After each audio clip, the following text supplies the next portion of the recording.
नमस्कार साथियों। ना रुकना है ना थकना है, बस मेहनत करके लक्ष्य को पाना है। इसी उद्देश्य और मोटिवेशन के साथ हम लोग बात कर रहे हैं राजस्थान सामान्य ज्ञान की। और राजस्थान सामान्य ज्ञान में हम अध्ययन कर रहे हैं राजस्थान की प्रशासनिक व्यवस्था। और जब हम राजस्थान की प्रशासनिक व्यवस्था का अध्ययन करते हैं तो उसके अंतर्गत हम बात करते हैं संभागीय व्यवस्था और जिला प्रशासन की। तो राजस्थान की प्रशासनिक व्यवस्था के अंतर्गत हम लोग राजस्थान में संभागीय व्यवस्था का अध्ययन कर रहे हैं। और संभागीय व्यवस्था के अंतर्गत हम अध्ययन करते हैं कि वर्तमान में राजस्थान में कुल 10 संभाग है। अब कौन कौन से हैं तो देखिए, यह जो राजस्थान है, इसमें जब राजस्थान का एकीकरण हुआ 1 नवंबर 1956 को, उस समय राजस्थान में 5 संभाग थे: जोधपुर, जयपुर, उदयपुर, बीकानेर और कोटा। और एकीकरण के बाद अजमेर को राजस्थान का 6ठा संभाग बनाया गया, भरतपुर को 7वां संभाग बनाया गया, बांसवाड़ा, पाली और सीकर 3 नए संभागों की घोषणा की गई। तो वर्तमान में राजस्थान में कुल 10 संभाग हैं। इन 10 संभागों में के अंतर्गत हमने 5 संभागों का विस्तार से अध्ययन किया, जिसमें हमने अध्ययन किया है कि यह जो संभाग है यह कहां है, इनकी सीमा किससे लगती है, और साथ ही साथ इसमें कौन कौन से जिले आते हैं और इनकी क्या विशेषता है। तो उसी श्रृंखला में आज हम एकीकरण के बाद जो संभाग बनाए गए हैं, अजमेर, भरतपुर, बांसवाड़ा, पाली, सीकर, इन संभागों के बारे में विस्तार से चर्चा करेंगे। तो शुरुआत करते हैं आज के सेशन की। और आज के सेशन में सबसे पहले हम बात करेंगे अजमेर संभाग की।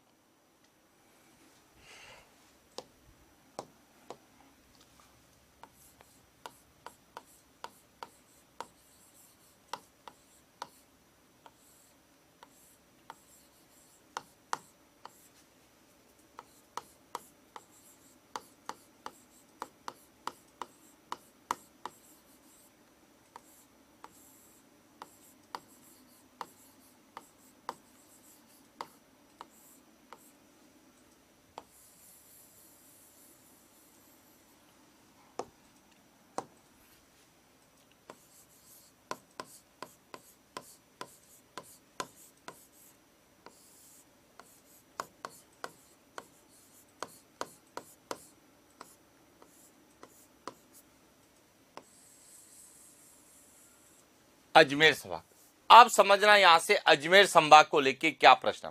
सबसे पहले तो अजमेर संभाग में कौन कौन से डिस्ट्रिक्ट है। तो जब हम अजमेर संभाग का अध्ययन करते हैं तो अजमेर संभाग में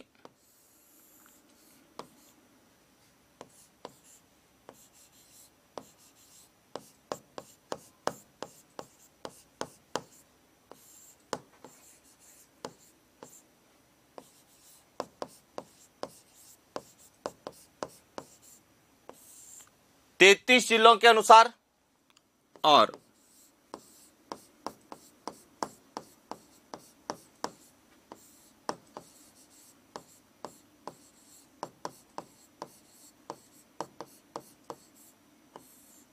50 जिलों के अनुसार, कि 33 जिलों के अनुसार कौन कौन से जिले थे और 50 जिलों के अनुसार कौन कौन से जिले अजमेर संभाग का भाग है। जब हम 33 जिलों की बात करें तो अजमेर संभाग में 4 जिले थे: अजमेर, टोंक, नागौर,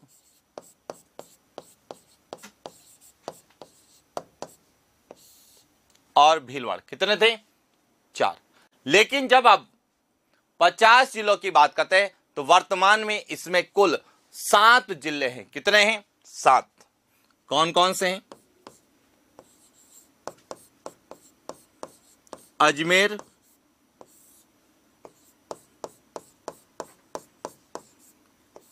नागौर, टोंक। इसके बाद अजमेर से अलग हुआ ब्यावर है,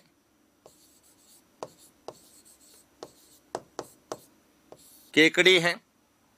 भीलवाड़ा से अलग हुआ शाहपुरा है, और नागौर से अलग हुआ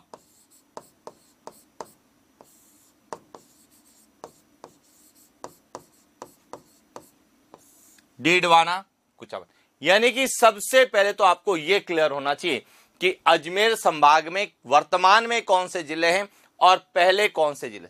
अब पहले जब हम पढ़ते थे तो भीलवाड़ा जो है वह अजमेर संभाग का भाग था, लेकिन वर्तमान में भीलवाड़ा उदयपुर संभाग में है, और भीलवाड़ा से अलग हुआ शाहपुरा जो जिला है वह अजमेर संभाग में। तो इस तरह से हमें एक तो अजमेर संभाग में कौन कौन से डिस्ट्रिक्ट है यहां पूछा जाता।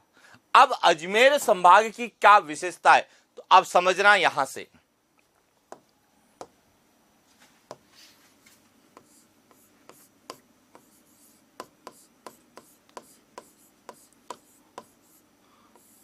अजमेर संभाग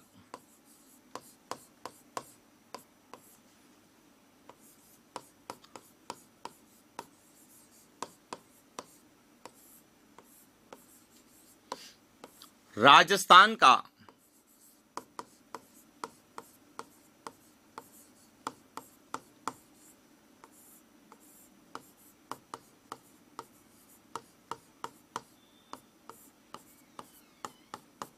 अंतःवर्ती संभाग है। अब यह राजस्थान का अंतःवर्ती संभाग है, इसका तात्पर्य है कि अजमेर संभाग न तो अंतरराष्ट्रीय सीमा बनाता है न ही अंतरराज्य सीमा बनाता है, यानी कि किसी प्रकार की सीमा का निर्धारण नहीं करता है। इसीलिए इसे हम राजस्थान का अंतःवर्ती संभाग कहते हैं। यह सबसे इंपॉर्टेंट है और आपसे पूछा जा सकता है कि राजस्थान का कौन सा संभाग अंतःवर्ती संभाग है, तो वह है अजमेर संभाग। क्लियर। दूसरा सबसे इंपॉर्टेंट है कि यह जो संभाग है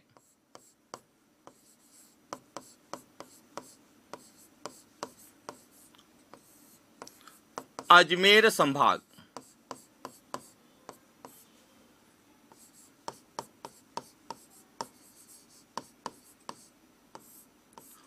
राजस्थान का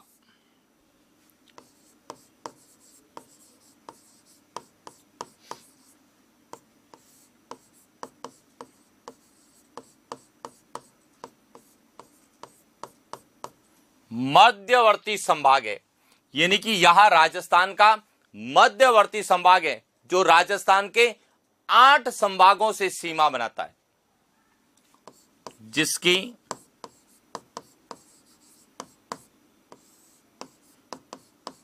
सीमा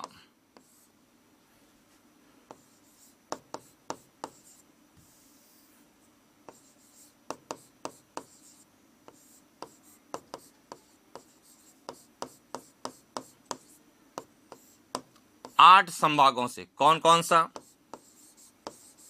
जयपुर,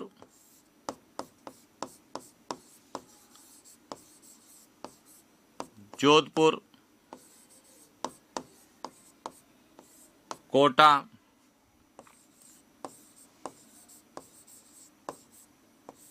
उदयपुर,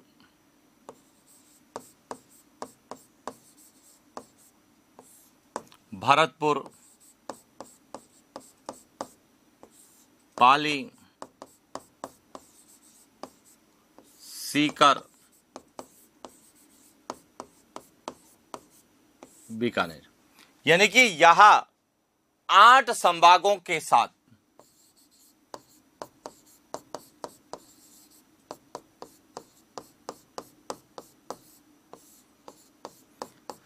यानी कि अजमेर संभाग की सीमा केवल एक ही संभाग के साथ नहीं लगती है। वह कौन सा है? बांसवाड़ा।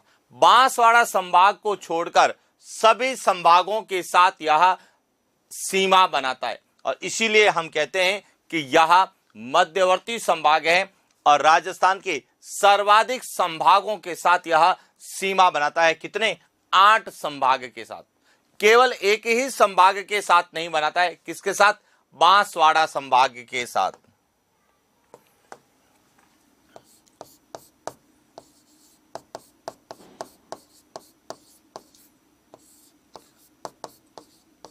अजमेर संभाग,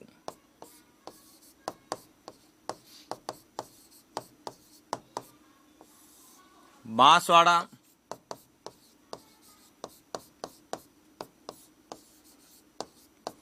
संभाग के साथ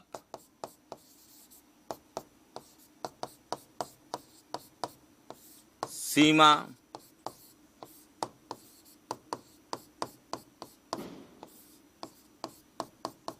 नहीं बनाता है। और यही पूछे जाने की संभावना है कि निम्नलिखित में से किस संभाग की सीमा अजमेर संभाग से नहीं लगती है। तो बांसवाड़ा संभाग की सीमा अजमेर संभाग से नहीं लगती है, बाकी सभी संभागों के साथ अजमेर संभाग सीमा बनाता है।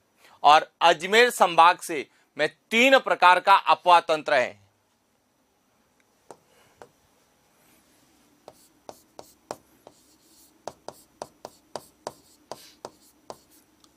अजमेर संभाग में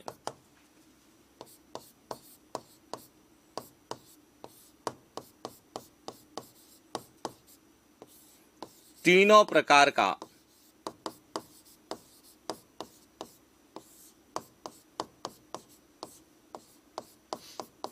कि राजस्थान भारत का एकमात्र राज्य जिसमें 3 प्रकार का अपवाह तंत्र है।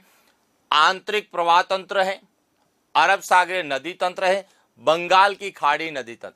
ये तीनों प्रकार का नदी तंत्र अजमेर संभाग में है। और इसीलिए यहां हमें एग्जाम में पूछा जा सकता है कि कौन सा संभाग जिसमें तीनों प्रकार का अपवाह तंत्र पाया जाता है, या अजमेर संभाग की सीमा किस संभाग के साथ नहीं लगती है, या राजस्थान का कौन सा संभाग मध्यवर्ती या अंतर्वर्ती संभाग है, या राजस्थान का कौन सा संभाग जो अंतरराष्ट्रीय या अंतरराज्य सीमा नहीं बनाता है, तो वह अजमेर संभाग है। तो अजमेर संभाग को लेके क्या पूछा जा सकता है कि इसमें पहले कितने जिले थे, वर्तमान में कितने जिले हैं, और इसकी क्या क्या विशेषता है। यदि हम मानचित्र में देखें तो देखिए यह जो संभाग है यह अजमेर संभाग है।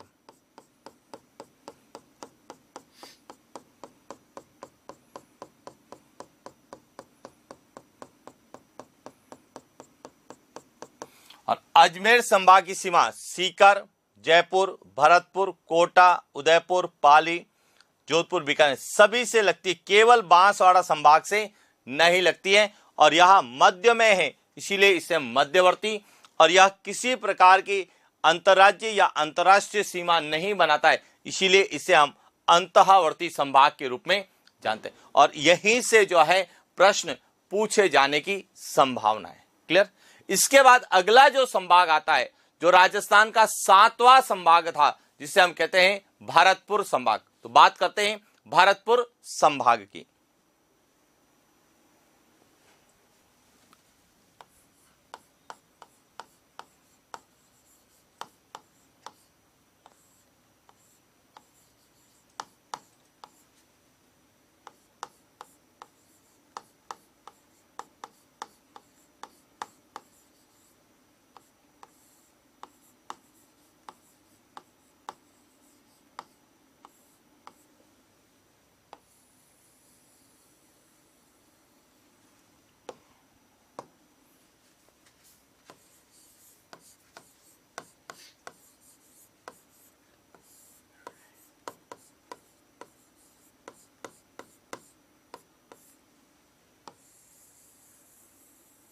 अब भरतपुर संभाग में बात करें तो 33 जिलों के अनुसार और 50 जिलों के अनुसार।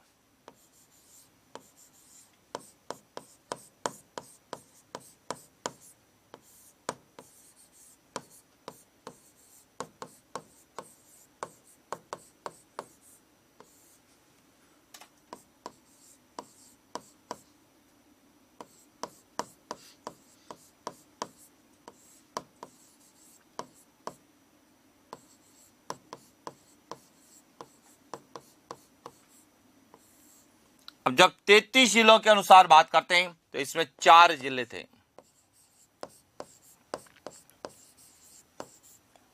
भरतपुर, धौलपुर,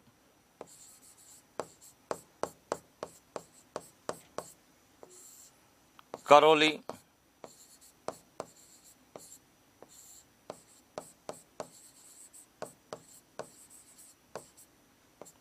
और सवाई माधोपुर। और जब हम 50 जिलों की बात करते हैं तो इसमें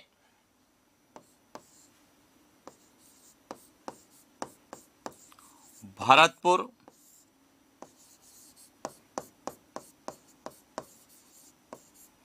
धौलपुर,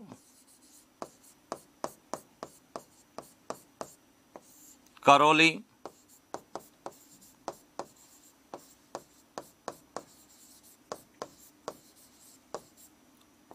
सवाई माधोपुर, इसके अलावा भरतपुर से अलग हुआ डीग और सवाई माधोपुर से अलग हुआ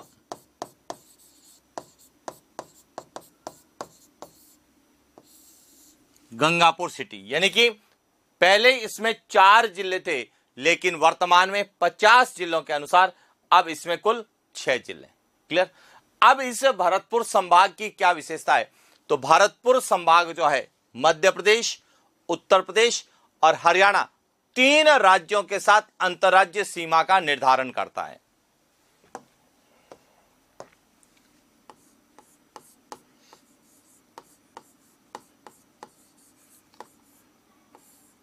भरतपुर संभाग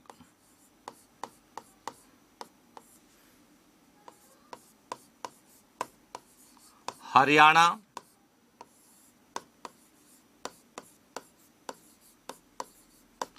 उत्तर प्रदेश,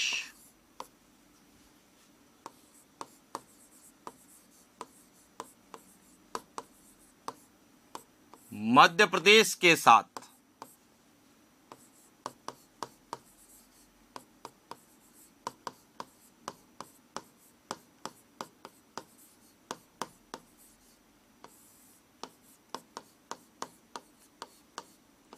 अंतर्राज्यीय सीमा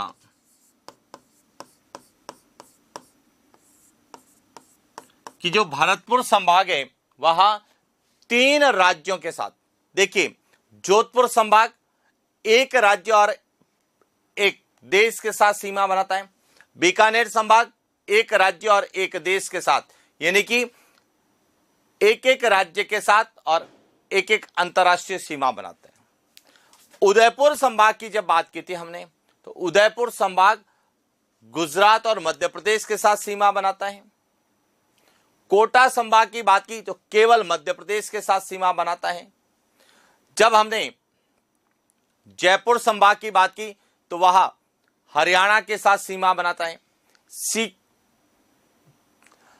अब बात आती है कि भरतपुर एक ऐसा संभाग है जो 3 राज्यों के साथ अंतर्राज्यीय सीमा का निर्धारण करता है, और इसकी जो सीमा है वह किन किन संभागों से लगती है। तो देखिए भरतपुर संभाग की सीमा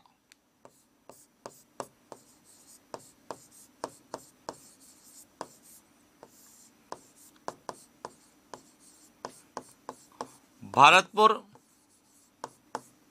संभाग की सीमा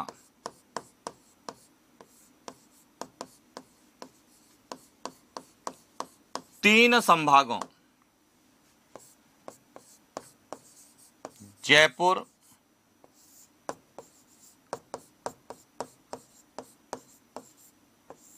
अजमेर,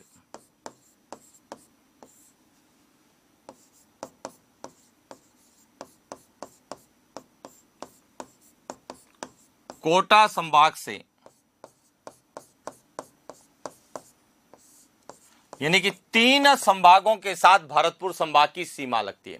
और भरतपुर 3 संभागों के साथ भी सीमा बनाता है और 3 राज्यों के साथ भी सीमा बनाता है, और इसीलिए एग्जाम पॉइंट ऑफ व्यू से हमें अजमेर और भरतपुर दोनों संभाग सीमा के आधार पर पूछे जा सकते हैं कि 3 राज्य और 3 संभागों के साथ सीमा बनाने वाला संभाग कौन सा है? भरतपुर संभाग, जो कि राजस्थान का 7वां संभाग, जिसकी घोषणा 4 जून 2005 को तत्कालीन मुख्यमंत्री श्रीमती वसुंधरा राजे के द्वारा की गई।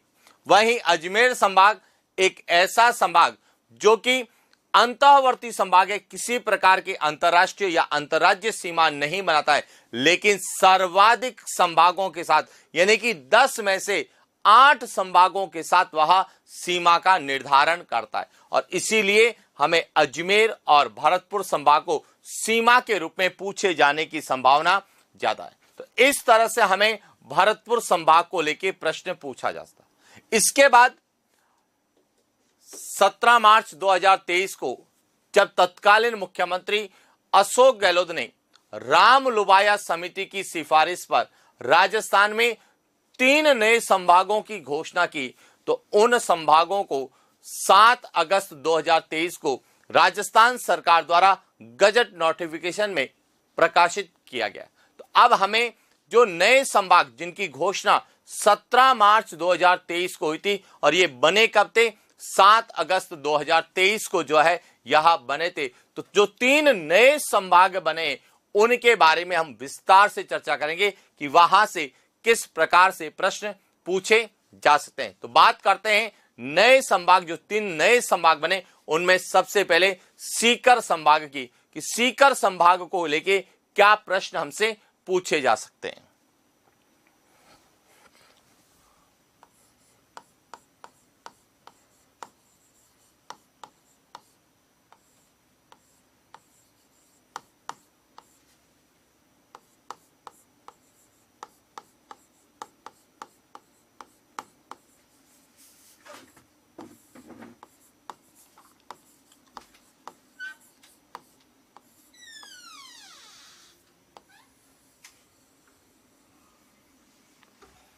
अब समझना यहां से सीकर संभाग को लेके क्या प्रश्न बनते हैं। सबसे पहले सीकर संभाग,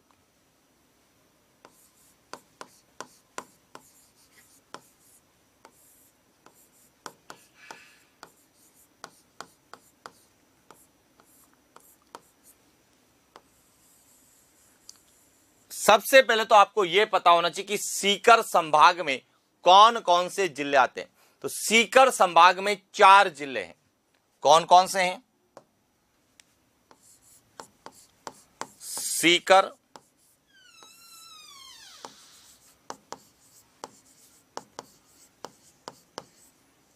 झुंझुनू, चूरू,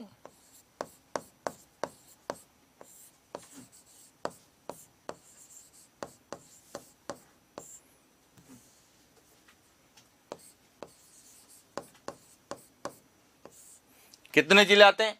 सीकर संभाग में राजस्थान के 4 जिले शामिल है।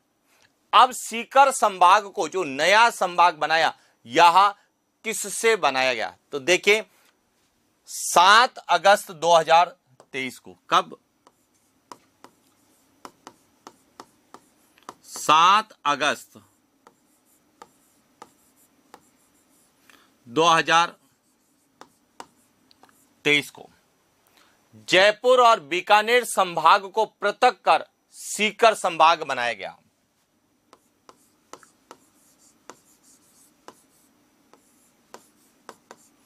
जयपुर संभाग तथा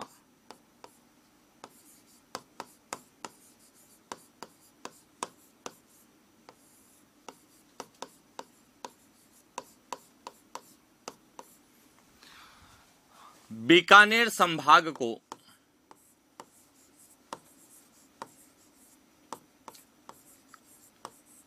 पृथक कर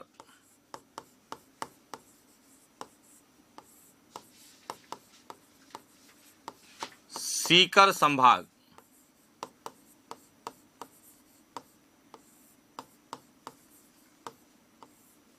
सबसे पहला पॉइंट समझ, यानी कि जो सीकर संभाग है इसमें सीकर और झुंझुनू और नीम का थाना जो क्षेत्र है यह जयपुर संभाग से लिया गया, और जो चूरू पहले जो बीकानेर संभाग का भाग था अब बीकानेर से अलग करके उसे सीकर संभाग में शामिल किया गया।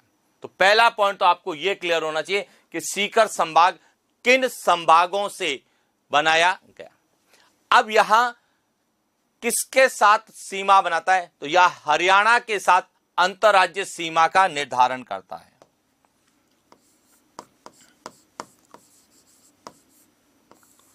सीकर संभाग,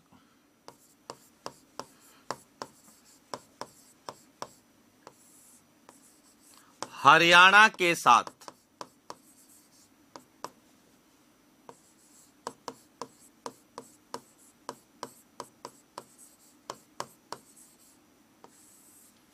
अंतरराज्य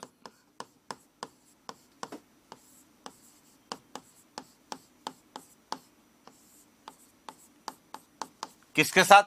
हरियाणा राज्य के साथ अंतरराज्य सीमा बनाता है, यानी कि सीकर संभाग की सीमा हरियाणा के अलावा किसी अन्य संभाग अन्य राज्य से नहीं लगती। अब यह किस किस संभाग के साथ? तो देखिए, सीकर संभाग की सीमा जयपुर के साथ, बीकानेर और अजमेर संभाग के साथ लगती है।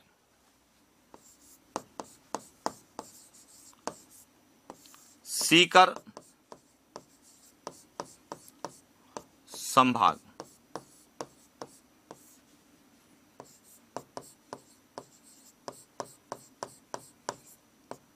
तीन संभागों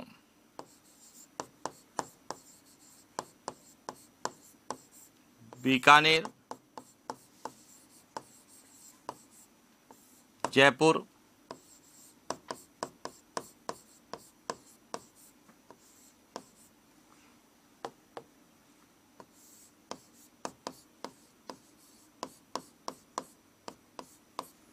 अजमेर संभाग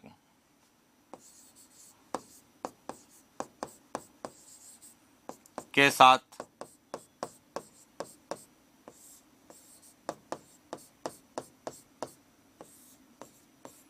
किसके साथ सीमा बनाता है? तीन संभागों के साथ, जयपुर के साथ, बीकानेर के साथ और अजमेर संभाग के। अब सबसे इंपॉर्टेंट बात है कि सीकर संभाग में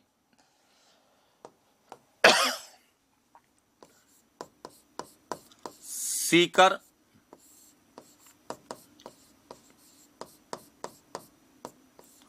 संभाग में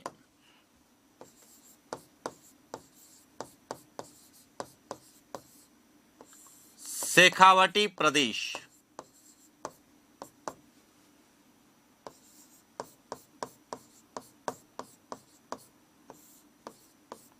शामिल है,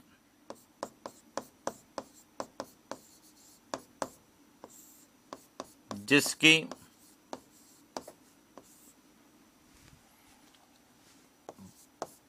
प्रमुख नदी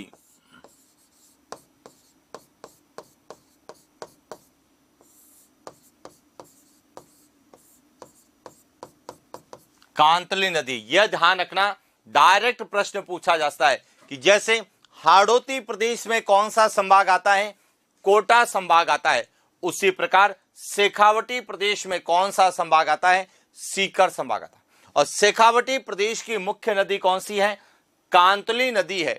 तो वहां सीकर संभाग की भी प्रमुख नदी है। तो इसलिए डायरेक्ट प्रश्न आ सकता है कि सीकर संभाग की प्रमुख नदी कौन सी है? तो कांतली नदी है। या शेखावटी प्रदेश के अंतर्गत कौन सा संभाग आता है? तो सीकर संभाग आता है। तो इस प्रकार से हमें सीकर संभाग, जिसकी घोषणा तो कब हुई थी? 17 मार्च 2023 को हुई थी, लेकिन यह कब बनाएगा? 7 अगस्त 2023 को। इसके लिए राज्य सरकार द्वारा गजट नोटिफिकेशन जारी किया गया था 7 अगस्त 2023 को। इसीलिए ध्यान रखना, घोषणा और अधिसूचना अंतर है। घोषणा पहले हुई और अधिसूचना बाद में जारी की गई। क्लियर? इसके बाद अगला जो संभाग आता है वह है पाली संभाग। अब पाली संभाग को लेके क्या प्रश्न बनता है, तो हम उस पर बात करते हैं।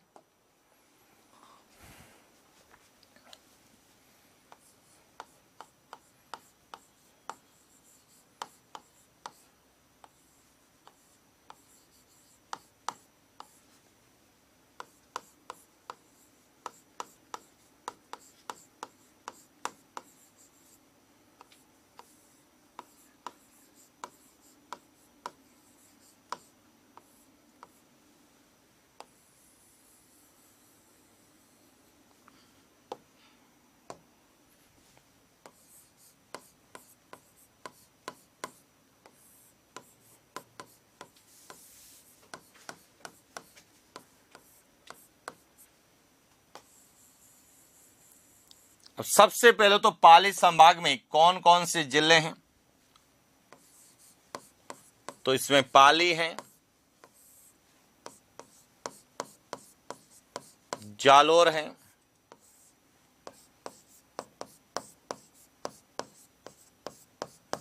सिरोही है और सांचौर है। पहला पॉइंट तो क्लियर हो गया कि पाली संभाग में कौन कौन से जिले आते हैं। तो पाली संभाग में 4 जिले आते हैं, पाली, जालोर, सिरोही और सांचौर। अब सबसे इंपॉर्टेंट है कि पाली संभाग के गठन की अधिसूचना कब हुई। अब ध्यान रखना, 17 मार्च 2023 को पाली संभाग की घोषणा की गई, लेकिन इसके लिए अधिसूचना कब बनी थी, 7 अगस्त 2023 को। यानी कि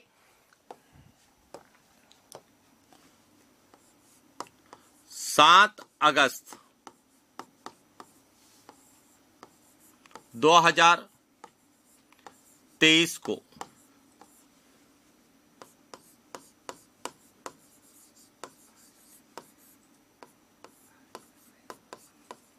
जोधपुर संभाग से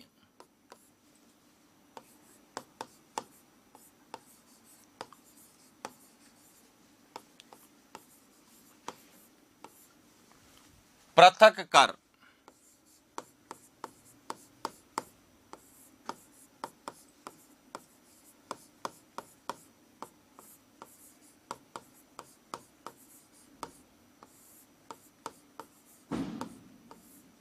पाली संभाग बनाया गया। एक तो यह ध्यान रखना कि जो पाली संभाग है वह किस संभाग को अलग करके बनाया गया, जोधपुर संभाग से अलग करके पाली को नया संभाग बनाया गया। इसकी घोषणा 17 मार्च 2023 को की गई, लेकिन यह कब बना, 7 अगस्त 2023 को। अब इसकी क्या विशेषता है, तो यह केवल गुजरात के साथ अंतरराज्य सीमा बनाता है।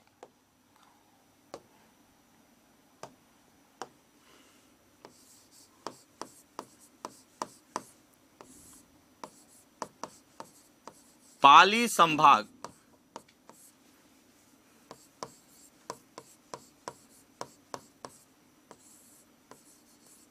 गुजरात के साथ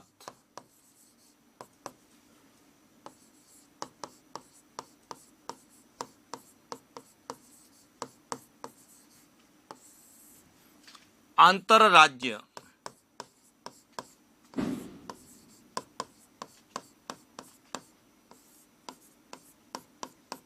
यानी आपसे पूछा जाता है कि केवल गुजरात के साथ अंतरराज्य सीमा बनाने वाला संभाग कौन सा है, तो पाली संभाग है। हालांकि जोधपुर संभाग की सीमा भी गुजरात के साथ लगती है, लेकिन वह गुजरात के साथ साथ पाकिस्तान के साथ अंतरराष्ट्रीय सीमा भी बनाता है, जबकि पाली संभाग केवल गुजरात के साथ ही सीमा का निर्धारण करता है। और इसकी सीमा भी 3 संभागों के साथ लगती है। कौन कौन से,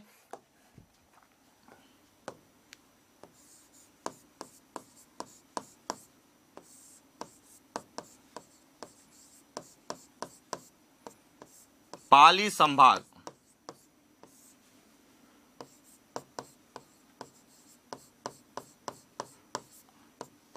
तीन संभागों, कौन कौन से, जोधपुर,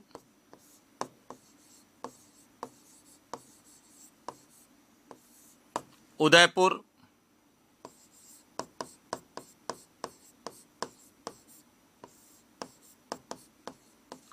अजमेर संभाग।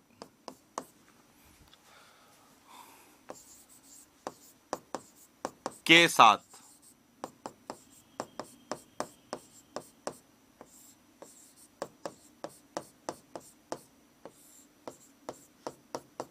सीमा बनाता। तो यह ध्यान रखना, पाली संभाग की सीमा केवल 3 संभागों के साथ लगती है, जोधपुर के साथ, उदयपुर के साथ और अजमेर के साथ। अब इसका जो सबसे प्रमुख विशेषता है कि पाली संभाग का जो अधिकांश भाग है वह लूनी बेसिन यानी कि गोडवाड़ प्रदेश के अंतर्गत आता है।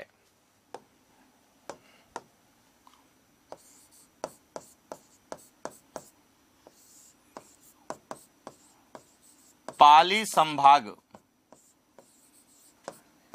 का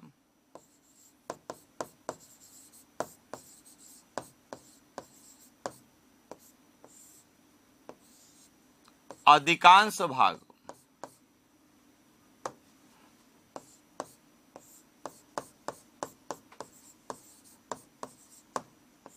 गोडवाड़ प्रदेश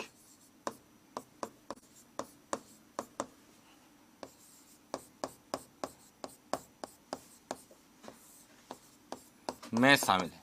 आपसे पूछा जा सकता है कि गोडवाड़ प्रदेश में कौन सा संभाग आता है, तो पाली संभाग का अधिकांश भाग गोडवाड़ संभाग में आता है और इसीलिए इसे राजस्थान की भाषा और साहित्य के अंतर्गत पूछा जा सकता है कि गोडवाड़ी बोली राजस्थान के किस संभाग में बोली जाती है, तो पाली संभाग में बोली जाती है, क्योंकि गोडवाड़ प्रदेश का अधिकांश भाग पाली संभाग में आता है। इसीलिए हम कह सकते हैं कि गोडवाड़ी बोली जो है वह पाली संभाग में बोली जाती है। तो इस तरह से हमें पाली संभाग को लेके जो प्रश्न एग्जाम में पूछे जा सकते हैं उसके बारे में चर्चा की और उसके बाद करते हैं राजस्थान का 10वां संभाग जिसे हम कहते हैं बांसवाड़ा संभाग। तो बात करते हैं बांसवाड़ा संभाग की।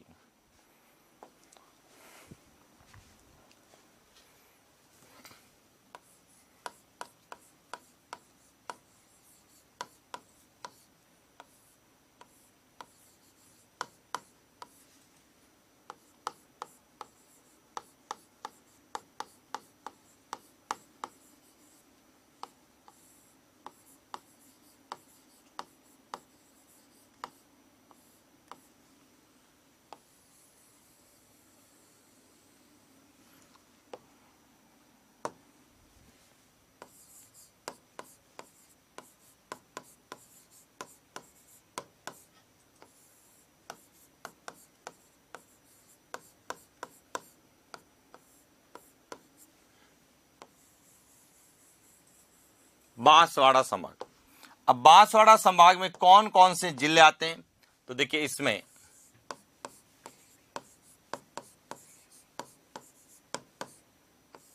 बांसवाड़ा,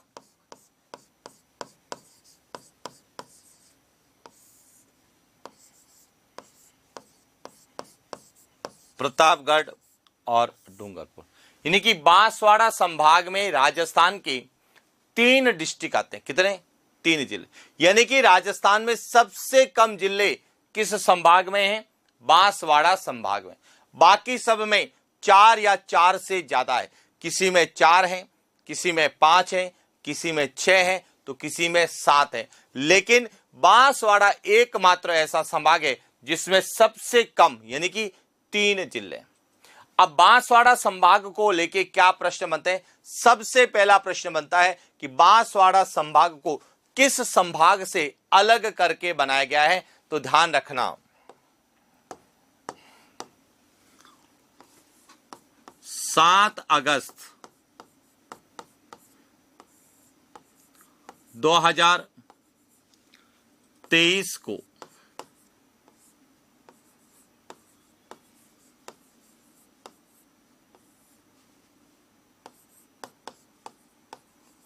उदयपुर संभाग से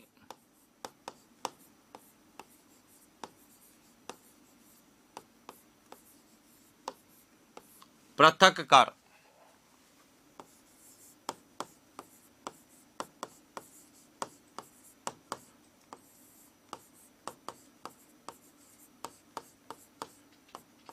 बांसवाड़ा संभाग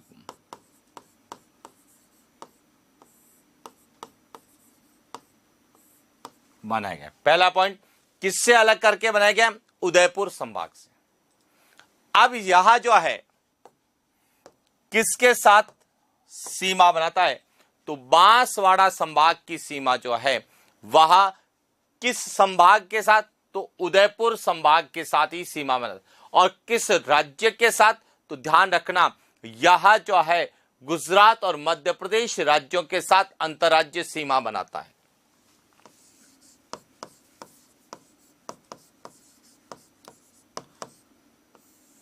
बांसवाड़ा संभाग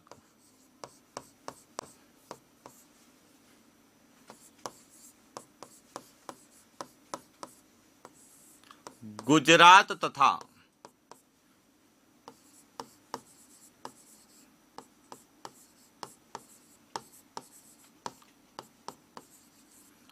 मध्य प्रदेश के साथ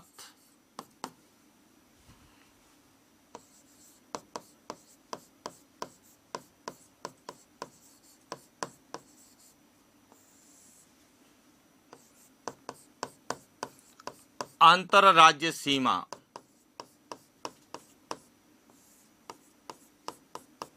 पहला पॉइंट के कि किन राज्यों के साथ बनता है? गुजरात और मध्य प्रदेश के साथ। और अब इसे यहां किस संभाग के साथ सीमा बनाता है? तो ध्यान रखना,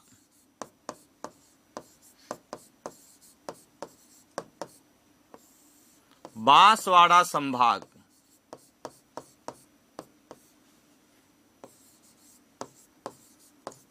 केवल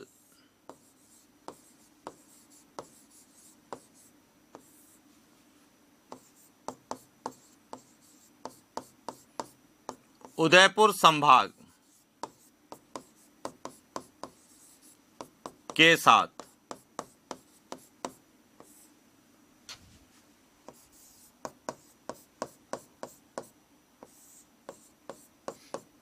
केवल उदयपुर संभाग के साथ ही सीमा बनाता है, बाकी किसी भी संभाग के साथ यह सीमा नहीं बनाता।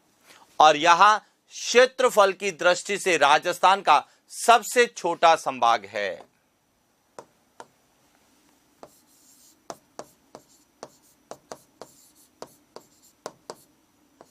बांसवाड़ा संभाग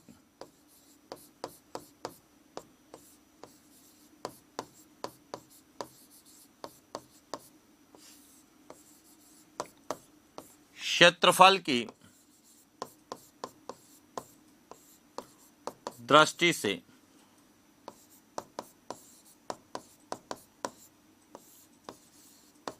सबसे छोटा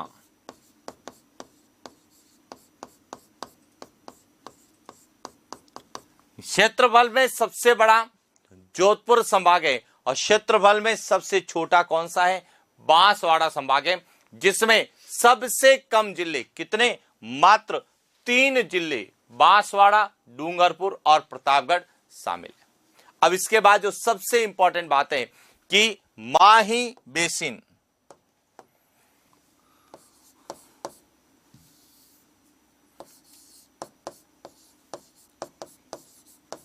बांसवाड़ा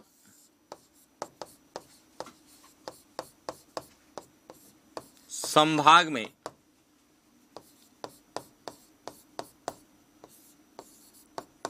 माही बेसिन, जिसे प्राचीन काल में क्या कहा जाता था? पुष्प प्रदेश।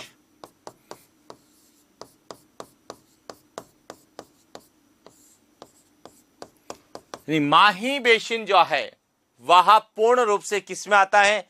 बांसवाड़ा संभाग में आता है। तो आपसे प्रश्न पूछा जा सकता है कि माही बेसिन या पुष्प प्रदेश किस संभाग का भाग है? तो बांसवाड़ा संभाग का भाग। अब माही बेसिन के अंतर्गत जो 56 का मैदान है, काठल का मैदान है या फिर वांगड़ प्रदेश, वे सभी जो है इसी बांसवाड़ा संभाग के भाग हैं। तो इस प्रकार से हमें राजस्थान की प्रशासनिक व्यवस्था के अंतर्गत जो संभागीय व्यवस्था है उसके अंतर्गत जो जो संभाग वर्तमान में राजस्थान में है, उन संभागों में कौन से जिले हैं, उन संभागों की सीमा किन राज्यों से लगती है, उन संभागों की सीमा कौन कौन से संभागों से लगती है और उनकी क्या विशेषता है। इस प्रकार से जो प्रश्न हमें एग्जाम में पूछे जा सकते हैं उस पर हमने विस्तार से चर्चा की। और इसी प्रकार से हमें मानचित्र के आधार पर भी प्रश्न बन सकते हैं। तो यदि आपसे संभागीय व्यवस्था को मानचित्र के अनुसार पूछा जाए तो इस प्रकार से आपको संभागीय व्यवस्था का एक मानचित्र तैयार करना है, जिसमें मध्य में अजमेर संभाग, जिसमें अजमेर संभाग के जिले हैं बीकानेर, जोधपुर, पाली, उदयपुर, बांसवाड़ा, कोटा, भरतपुर, जयपुर और सीकर। 10 संभाग को दर्शाकर एक अच्छे से मैप के माध्यम से आपको पता होना चाहिए कि अब जब हम बांसवाड़ा संभाग की बात करते हैं तो इधर मध्य प्रदेश के साथ, इधर गुजरात के साथ सीमा बनाता है। उदयपुर संभाग की बात करें, इधर गुजरात के साथ, इधर मध्य प्रदेश के साथ सीमा बनाता है। भरतपुर संभाग की बात करें, यहां मध्य प्रदेश, उत्तर प्रदेश और यहां हरियाणा के साथ सीमा बनाता है। अजमेर की बात करते हैं तो यहां किसी प्रकार की न तो अंतर्राज्य और न ही अंतर्राष्ट्रीय सीमा बनाता है। और जब हम सीकर की बात करते हैं तो यहां हरियाणा के साथ सीमा बनाता है। जयपुर की बात करते हैं तो हरियाणा के साथ। तो हमें संभागों को अंतर्राज्य और अंतर्राष्ट्रीय सीमा के संदर्भ में पूछा जा सकता है कि राजस्थान के कौन से संभाग अंतर्राष्ट्रीय और अंतर्राज्य दोनों प्रकार की सीमा बनाते हैं। तो जोधपुर और बीकानेर दो ऐसे संभाग हैं जो अंतर्राज्य भी बनाते हैं, अंतर्राष्ट्रीय भी बनाते हैं। इसके बाद 3 राज्यों के साथ, तो भरतपुर संभाग 3 राज्यों के साथ सीमा बनाता है। उदयपुर, बांसवाड़ा 2 राज्यों के साथ सीमा का निर्धारण करते हैं। वहीं पाली 1 राज्य के साथ सीमा बनाता है। कोटा 1 राज्य के साथ सीमा बनाता है। जयपुर 1 राज्य के साथ बनाता है। सीकर 1 राज्य के साथ सीमा बनाता है। और अजमेर किसी भी राज्य के साथ सीमा या किसी प्रकार की अंतर्राष्ट्रीय सीमा नहीं बनाता। फिर सबसे इंपॉर्टेंट है, देखिए, जोधपुर 3 संभाग के साथ बनाता है। बीकानेर 3 संभाग के साथ बनाता है। सीकर 3 संभाग के साथ बनाता है। जयपुर 3 संभाग के साथ बनाता है। कोटा 3 संभाग के साथ बनाता है। उदयपुर एकमात्र ऐसा है जो 4 संभाग के साथ। तो आप ध्यान रखना, पाली 3, 1 2 3 4 5 6 7 ऐसे संभाग हैं जो 3 संभागों के साथ सीमा बनाते हैं। बांसवाड़ा एकमात्र संभाग जो 1 संभाग के साथ सीमा बनाता है। उदयपुर एकमात्र संभाग जो 4 संभाग के साथ सीमा बनाता है। और अजमेर एकमात्र संभाग जो 8 संभागों के साथ सीमा बनाता है। तो आपसे पूछा जा सकता है केवल 1 संभाग के साथ सीमा बनाने वाला संभाग कौन सा है? बांसवाड़ा।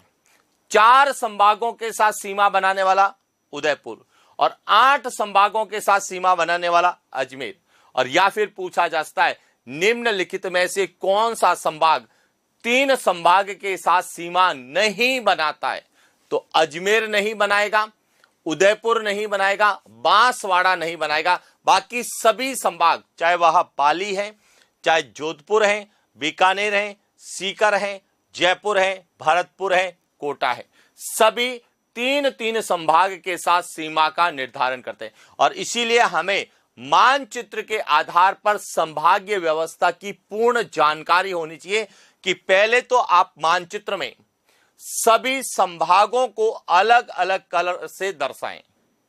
बीकानेर संभाग को अलग कलर से, जोधपुर संभाग को, सभी को अलग अलग कलर से दर्शाएं। उसके बाद बीकानेर की सीमा पाकिस्तान के साथ लगती है तो पाकिस्तान, पंजाब के साथ लगती है तो पंजाब। जोधपुर की सीमा गुजरात के साथ लगती है तो गुजरात, पाकिस्तान के साथ लगती है तो पाकिस्तान। पाली की सीमा गुजरात के साथ लगती है तो गुजरात। उदयपुर की सीमा गुजरात और मध्य प्रदेश दोनों के साथ लगती है तो उदयपुर और के साथ गुजरात और मध्य प्रदेश।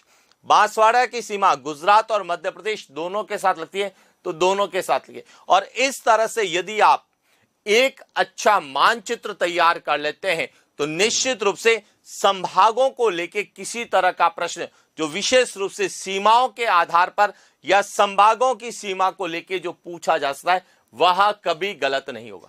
उसके बाद आप इस तरह से जोधपुर संभाग में कौन से जिले हैं, पाली संभाग में कौन से हैं, उदयपुर संभाग में कौन से, एक एक संभाग के जिले 33 जिलों के अनुसार और 50 जिलों के अनुसार कौन कौन से डिस्ट्रिक्ट है उनको लिखें।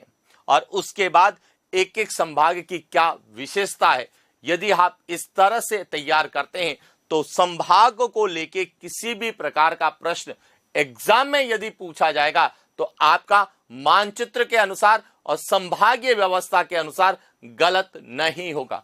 क्योंकि हम कई बार संभाग तो पढ़ते हैं लेकिन प्रश्न हमें ज्योग्राफी की दृष्टि से या मानचित्र के दृष्टिकोण से पूछे जाए तो हमारा गलत नहीं है। जैसे हाड़ौती के पठार में कौन सा संभाग है? कोटा संभाग है। सीकर संभाग में कौन सा क्षेत्र आता है? शेखावटी प्रदेश आता है। पाली संभाग का अधिकांश भाग किसका भाग है? गोडवाड़ संभाग, गोडवाड़ प्रदेश का भाग है। बांसवाड़ा संभाग किसमें आता है? माही बेसिन या पुष्प प्रदेश में आता है। तो इस तरह के जो प्रश्न जो हमें एग्जाम में ज्योग्राफिकली भौगोलिक क्षेत्र के रूप में पूछे जाएंगे तो शायद आपका प्रश्न कभी गलत नहीं होगा। और जब हम भौगोलिक उपनाम पढ़ेंगे तो आपसे पूछा जा सकता है कि सुरसैन जो क्षेत्र है यह किस संभाग के अंतर्गत शामिल था या किस संभाग में शामिल है, या सुरसैन क्षेत्र को किस संभाग में शामिल किया जा सकता है। तो सुरसैन में कौन कौन से जिले आते हैं? तो भरतपुर है, धौलपुर है, करौली। तो धौलपुर, भरतपुर और करौली किसका भाग है? भरतपुर संभाग का भाग है। तो आपको जो है बनावटी प्रश्न जिसे हम लोग कहते हैं उनको भी पूछा जा सकता है। या जांगल प्रदेश में कौन सा संभाग आएगा? तो जांगल प्रदेश बीकानेर के आसपास का क्षेत्र है। तो बीकानेर का भाग किसके अंतर्गत आता है? बीकानेर संभाग में आता है। तो जांगल प्रदेश बीकानेर संभाग। इसी प्रकार से गग्गर प्रदेश भी पूछा जा सकता है कि गग्गर प्रदेश किस संभाग का भाग है? तो गग्गर प्रदेश के अंतर्गत गंगानगर, हनुमानगढ़ और अनूपगढ़ का क्षेत्र आता है जो कि बीकानेर संभाग का भाग है। तो इस प्रकार से जो भौगोलिक क्षेत्र हैं, जो भौगोलिक उपनाम हैं या अन्य कोई नाम है जिस रूप में हमें एग्जाम में पूछे जा सकते हैं, उनके संदर्भ में भी प्रश्न हमें इस संभाग के मानचित्र से हम लोग कर सकते हैं। तो इसलिए आप सबसे पहले संभागीय व्यवस्था को समझने या पढ़ने से पहले हर संभाग का आप मानचित्र तैयार कीजिए। किसके अनुसार? 33 जिलों के अनुसार और 50 जिलों के अनुसार, ताकि आपको क्लियर हो जाए कि 33 जिलों के अनुसार कौन कौन से जिले थे और 50 जिलों के अनुसार उसमें कौन कौन से जिले शामिल है। और ऐसा यदि आप करते हैं तो निश्चित रूप से प्रशासनिक व्यवस्था के अंतर्गत संभागीय व्यवस्था को लेके कोई भी प्रश्न यदि आपसे पूछा जाए तो आपका गलत नहीं होगा। और इसी के साथ राजस्थान की प्रशासनिक व्यवस्था में संभागीय व्यवस्था कंप्लीट होती है। आगे हम जिला प्रशासन के बारे में विस्तार से अध्ययन करेंगे। तो आज के लिए इतना ही, मिलते हैं नेक्स्ट क्लास। Thank you.